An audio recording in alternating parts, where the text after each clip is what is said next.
A very quick decision made by the Guardian Council today after they met with the three leading opposition candidates, Mr. Mousavi, Mr. Karoubi, and Mr. Rezai, in which the candidates filed a complaint regarding the results of the election. The Guardian is now saying they are going to recount some of the votes, not all the votes, but some of the disputed votes.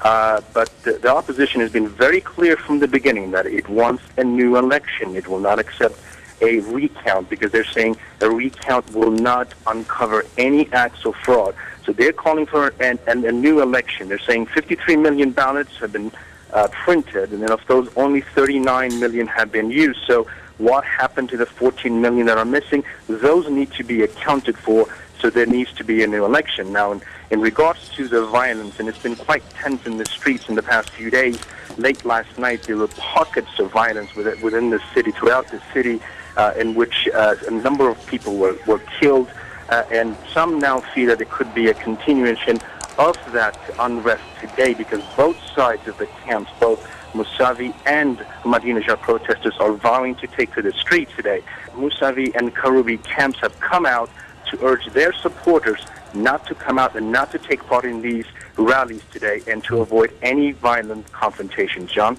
You know, we talked about this idea of a recount, Samson, and some questions are being raised as to exactly what went on Friday, particularly how did they count 39 million handwritten ballots so quickly, and why wasn't there the level of detail in election data that typically comes out? Why didn't that come out over the weekend?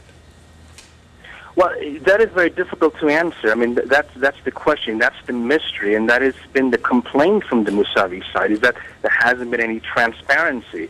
And that's why they filed this complaint to the Guardian Council to say, why is it that these votes have not been counted? And if we have 53 million ballots, where's the remaining 14 million? And it's just that they're saying needs to be looked at, and a recount cannot account for 14 million ballots that are missing. Only a new election and a fair and clear transparency will uncover exactly what is taking place and how this is being done.